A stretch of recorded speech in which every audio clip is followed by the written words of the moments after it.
Nii tore on näha, et veel nii palju inimesi on jäänud siia päeva lõpuks. Suur au on olla viimane esineja. Mina sooviksin jagada meie ettevõtte kogemust sellest, kuidas meie oleme seenioride kogukonda aktiveerinud. Seda siis läbi digitehnoloogiate kasutamise ja hinnates ühtlasi ka nende potentsiaali ja mõju tervisekäitumisele ja ka sotsiaalsele käitumisele. Ja ma usun, et need tulemused on päris huvitavad, mida siin jagada.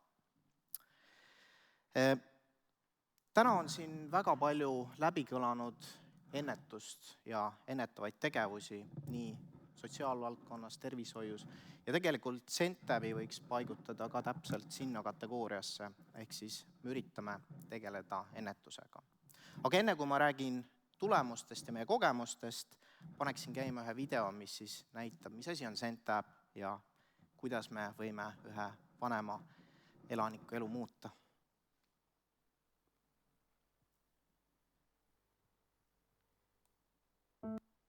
Ai. Nii. Ei.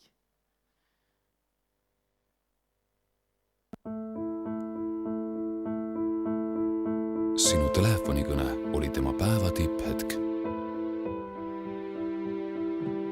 Millal sa temaga viimati rääkisid?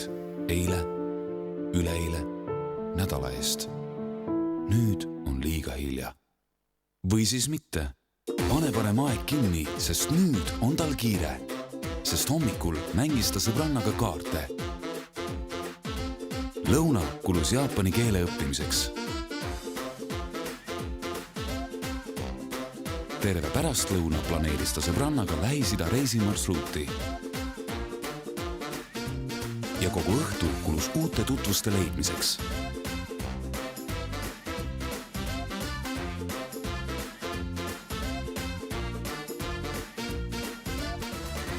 Õnneks pääsed ka sina löögile.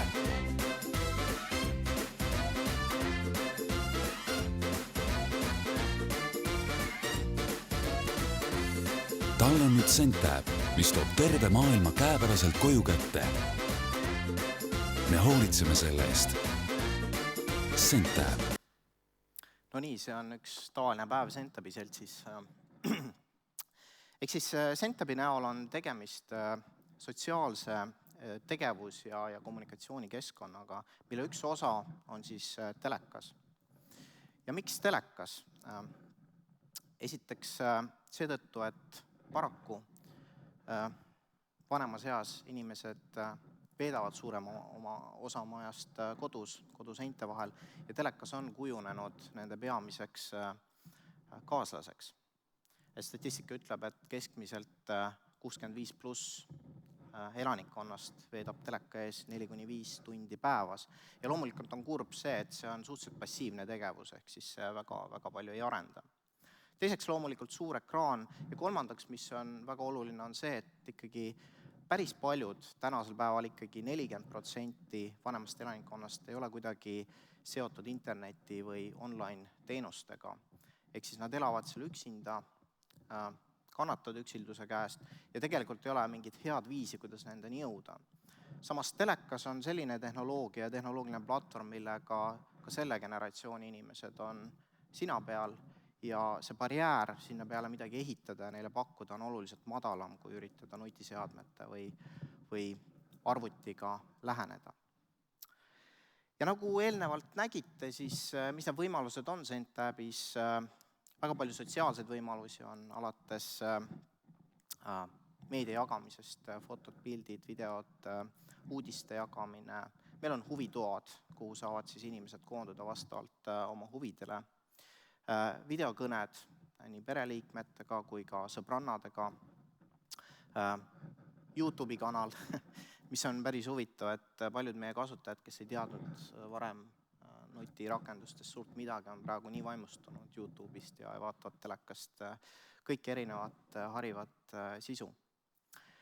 Ja tänasel päeval me ehitame sinna peale nüüd teenuste kihti, ehk siis jõuda ka teenustega lõpuks meie lõppkasutajateni. Ehk siis peamiselt oleme suunanud oma tähelepanu tervishoiuteenuste pakkumisele, et jõuda inimeseni tema enda kodus.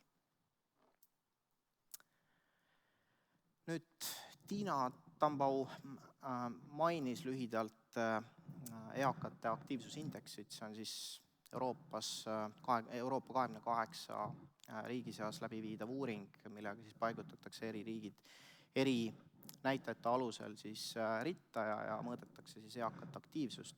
Eesti on seal kokkuvõtlikult 10. kohal, mis pealt näha ei olegi väga hull 28 riigi seas. Aga samas peab ütlema, et me oleme seal seetõttu, et meie eakad töötavad pikalt ja osalevad tööelus väga pikalt. Ehk siis see paigutab Eesti suhteliselt kõrgele. Selles näitajas me oleme Euroopas esirinnas. Loomulikult seal taga on väga palju ka materiaalset vajadust. Ehk siis, et vanem inimene saaks elada elamisväärset elu, on ta sunnitud kauem töötama ja vähem reisima. Samas paljude teiste näitajate puhul oleme me paraku viimases 10.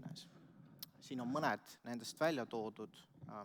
Sotsiaalne aktiivsus, ühiskondlik aktiivsus näiteks, oodatav eluiga tervikuna, vaimne tervis, väga sellised sotsiaalsed ja vaimsed näitajad, millega me oleme seal tagapool. Ja samas neid on võimalik mõjutada ja on võimalik osaliselt mõjutada ka tehnoloogiate abil, mida Centab üritabki teha. Nüüd tänu sellele, et me oleme loonud platvormi, mille taga inimene veedab üsna palju aega, siis tekkis meil soov kuidagi tema tervisekäitumist positiivselt mõjutada ja sellest sündis nii-öelda Centab indeks. Ehk siis meie nägemuses aktiivsel vananemisel on 3 olulist osist. Üks on sotsiaalne sidusus ja läbikäimine, ehk siis seda me nägime ka eelnevates presentatsioonidest, kui oluline on ikkagi sotsiaalne sidusus ja kuidas see kõik haakub näiteks depressiooniga. Teiseks kognitiivne võimekus, ehk siis vaimne võimekus, et aju on samamoodi nagu ka lihas, seda annab treenida ja tagada pikemat iseseisvust. Ja lõpuks füüsiline tegevus. Ja kõik need 3 osist me oleme paigutanud indeksitesse, ehk siis me nimetame neid sotsiaalseks indeksiks, kognitiivseks indeksiks ja füüsiliseks indeksiks ja hindame neid 10 pallisüsteemis. Ja 2 esimest indeksit me kogume vahetult Centabi süsteemist, me suudame mõõta inimese sotsiaalset aktiivsust läbi selle, kui palju ja mida ta teeb seal süsteemis. Ja lisaks meil on palju selliseid mälu turgutavaid elemente süsteemis, mida me samuti mõõdame, anname tagasisidet inimesele, kui hästi või halvasti tal parasjagu mäluga on. Füüsilist indeksit mõõdame me läbi sammulugeja, ehk siis sama aktiivsusmonitor, mis on käele paigutatav sisuliselt käekell ja selle pealt siis loeme samme ja muid aktiivsusnäitajaid ja anname seda infot tagasi. Just nimelt see tagasisidestus on väga oluline element. Siin eelmisel slaidil siis on need kokku võetud ja et seda Centab indeksit siis kuidagi valideerida praktiliselt ja vaadata, kuidas ta siis tegelikult ka käitumislikele aspektidele mõjub. Alustasime me eelmise aasta novembris pilooti ja piloot algas 60+ konverentsilt, kus me siis kaasasime 18 eakat meie sihtgruppi või pilootgruppi siit Eestist ja paralleelselt ka Inglismaalt, kuna me toimetame ka seal, 10 inimest. Nii et meie selline pilootgrupp oli 28 inimest ja nende peal siis me katsetasime, et kuidas selline tagasisidestamine ja kõigi nende 3 elemendi osas mõjutab nende käitumist. Siin on üks näide meie aktiivsest kasutajast. Tema veedab Centabi seltsis iga päev kusagil tunnikese. Ja mida ta seal teeb? Siin on head näited, et kuna ta on väga suur käsitööhuviline, siis ta on liitunud käsitöötoaga ja jagab siis enda tehtud käsitööst infot ja pilte ka teistele kogukonna liikmetele. Sealt samast kogukonnast on ta leidnud sõbrannasid, kellega ta saab siis videokõnesid pidada. Siin keskel on üks sõbranna näidatud. Lisaks sellele postitab informatsiooni Tallinna sündmuste kohta, käivad koos siin vanalinna avastamas ekskursioonide raames ja postitavad oma muljeid ja tegelevad mälutreeningu ja sammude lugemisega. Samme nad loevad reeglina väga aktiivselt, ehk siis on tagasi tulnud ka murega, et meie kell ei mõõda väga täpselt, kui palju samme nad teevad ja loomulikult iga tehnoloogia eksib, aga suurusjärgud kindlasti on õiged. Nii et suhtuvad väga-väga terviseteadlikult ja see oligi huvitav näha, et kui enne pilooti neil ei olnud seda infot, siis sellise lihtsa vahendiga, kus me suudame seda infot nendeni tuua, on nende elus midagi muutunud. Ja see ongi see nii-öelda kasutajapoolne tagasiside, mida nad siis süsteemist saavad kätte, nad saavad näha, mis nende kognitiivne indeks on, sotsiaalne, füüsiline indeks, siin on näiteks sammudest ülevaade ja selle baasilt siis saavadki kujundada oma tegevust ja see on olnud väga mõjus iseenesest, selline lihtne lähenemine, kus annad lihtsalt tagasisidet, toimib. Ja mis need tulemused siis on lõpuks? Alustades füüsilisest indeksist. Ühte me suutsime empiiriliselt valideerida ka meie tulemustega, et kui keskeltläbi 70% vanemast elanikkonnast hindama tervist suhteliselt kehvaks või kehvapoolseks ja see on selline üldine tendents, siis seda me nägime ka oma piloodis. Kuskil 66% vastanutest hindasid oma tervist kehvaks või kehvapoolseks. Aga samas ainult 13% nendest inimestest tegelikult liikusid meie mõistes vähe, ehk siis ülejäänud üle 85% inimesi olid päris aktiivsed, nende keskmine sammude arv oli üle 4000, mis on tegelikult päris tubli saavutus. 85% vastanutest kinnitas seda, et nad on muutnud oma käitumisharjumust ja füüsilist just aktiivsust tänu sellele, et on olemas nüüd teatud tagasiside ja tekkis ka selline võistluslik moment inimeste vahel, mis oli iseenesest positiivne. Ja siin te näete, et keskmine läbitud sammude arv kõigi inimeste lõikes oli üle 4000, mis jällegi võiks öelda, on päris tubli saavutus. Nüüd üks huvitav nüanss oli veel, et peale seda, kui inimesed tegid harjutusi teleka taga ja meil on seal ka teatud harjutused nii-öelda videoklippidena toodud telekasse, et nad saaksid hommikuvõimlemist teha Rene Birklandi saatel, siis peale neid harjutusi nad tegelikult hindasid oma terviseseisundit väga heaks, nii et ilmselt on seal teatud mingi emotsionaalne laeng, mida saadakse sellest, kui tegeletakse füüsilise aktiivsusega. Mis oli huvitav tagasiside. Teine sotsiaalne indeks, mis on jällegi väga oluline, et kuidas inimesed ennast tundsid suhtestudes ümbritsevasse keskkonda ja me nägime, et ligikaudu 60%-l see üksilduse indeks langes või liikus paremuse poole ja ligi 20%-l inimestest kukkus ta alla kriitilise piiri. Just tänu sellele, et neil tekkis uus kanal, millega nad said suhelda oma sõbrannadega, pereliikmetega, aga ka oluline ära märkida siin ka meie siis kogukonna juhiga. Ehk see inimlik moment on alati juures tehnoloogiale, et päris tehnoloogia ise ei muuda midagi, aga see on vahend, kuidas siis on võimalik mõjutada positiivses suunas. Ja lõpuks kognitiivne ehk siis vaimse võimekuse indeks, mida me siis loeme ka süsteemist välja läbi erinevate mälumängude ja peale videote esitatavate küsimuste najal.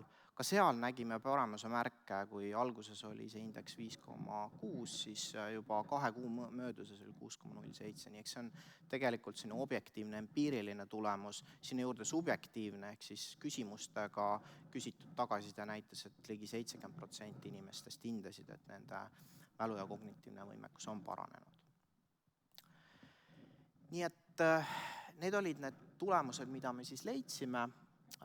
Täna me oleme pilootidest edasi liikunud, on juba konkreetset koostööd nii Eestis, siin Tallinna linnavalitsuse, sotsiaal- ja terviseametiga näiteks, kus me oleme kuude päevakeskusse oma süsteemid üles pannud. Alutagusel on käimas ka koostöö ja ka Soomesse oleme otsapidi jõudnud, kus teeme koostööd ühe taastusravikeskusega, mis kasutab Centabi siis kaugsessioonide korraldamisel. Jällegi, kuna siin on võimalik multimeediat, harjutusi sisestada ning teostada ka kaugkonsultatsioone, siis nemad leidsid, et see on sobiv vahend, kuidas siis oma klientuuriga suhtestuda. Ja nüüd võttes lõpuks kokku, et esiteks me näeme, et tegelikult teatud eeldustel sellised digitaalsed tehnoloogiad omavad päris head potentsiaali selleks, et mõjutada ja mõjuda ennetava mehhanismina.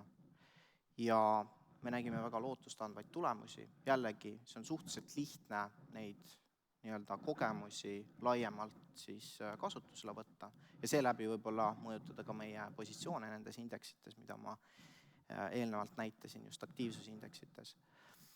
Aga teine oluline moment on siin jällegi üle rõhutada, et kindlasti vajab see inimlikku momenti, sest keegi peab seda kogukonda ikkagi haldama ja see peab olema inimene, et tehnoloogia üksi ei muuda ja seda me selgelt nägime.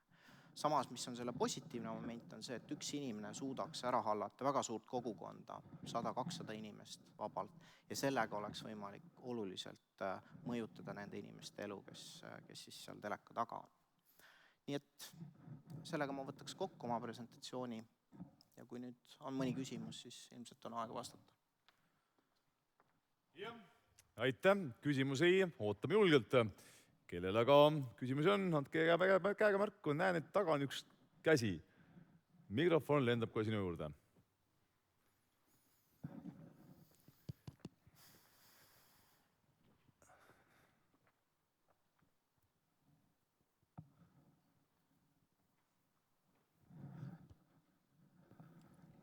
Kas töötab või? Mina olen Lotte Trindel, ma Tallinna Ülikoolist. Mul on selline küsimus, et mitu korda kasutasite sõna sõbranna. Kas seal pilootprojektis siis olid ainult naised esindatud? Ei, tegelikult see on sõnavääratus, aga selles mõttes on tendents õige, et sotsiaalne suhtlus käivitus kergemini naisosapoolte vahel kui meesterahvaste vahel. Aga laias laastus meie piloodis oli ma ütleks 70% umbes naisi ja 30% mehi. Et ikka mõni mees oli? Mõni mees ikka oli, jah. Selge, aitäh. On teile tomatid ka? Väga head on need. Nii, julgelt, väga hea. Järgmine küsija. Tere, Eda Vallimäe, olen füsioterapeut Tartu Ülikooli Kliinikumist. Hea meelega võib-olla selgitaksite kogukonna juhi, kes see on? No meil on ta sellise peene nimega nagu community manager, aga tegelikult on ta siis inimene, kes koordineerib suhtlust ütleme siis eakate vahel ja eakatega otse, et mis ta roll on. Ta toob süsteemi mängulisust sisse, me korraldame mälumänge näiteks seal, helistab neile aeg-ajalt, uurib, kuidas elu läheb ja ta on selline kontaktisik, kui siin varem räägiti sellest, et võiks olla kuldkliendi haldur näiteks, siis võiks öelda, et tema on meie kuldkliendi haldur. Ehk siis huvijuht ühtlasi ja ka siis esmane kontakt eakatele. Väga hea küsija, füsioterapeut, kus olid nüüd? Banaanid sulle. Väga head, kasutama töös neid. Ja järgmine küsija, jätkame nüüd samast.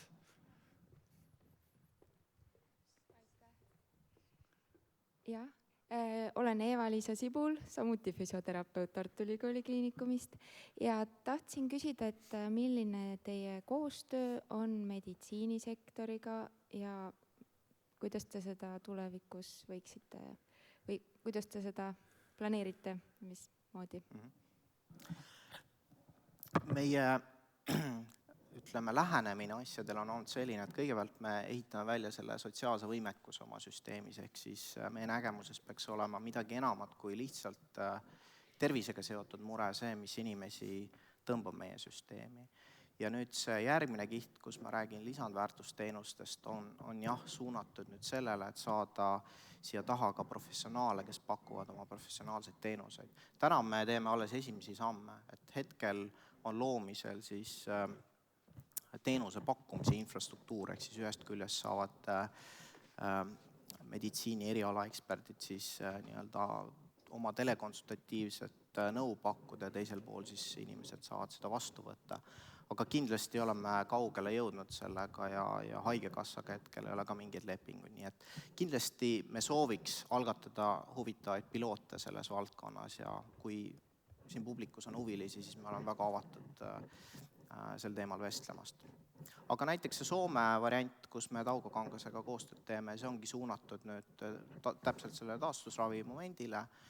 Taugo Kangas on täiesti eraalustel töötav kliinik, loomulikult seal on ka nii-öelda riigi rahastust taga, aga nende esmane segment, kuhu nemad vaatasid, olid siis inimesed, kes ise maksavad selle teenuse eest. Suured tänud, 3 küsimuse limiit sai läbi meil, pärast saate Tarmost edasi küsida, aga teeme siis Tarmole suure aplausi. Suur tänu! Aitäh!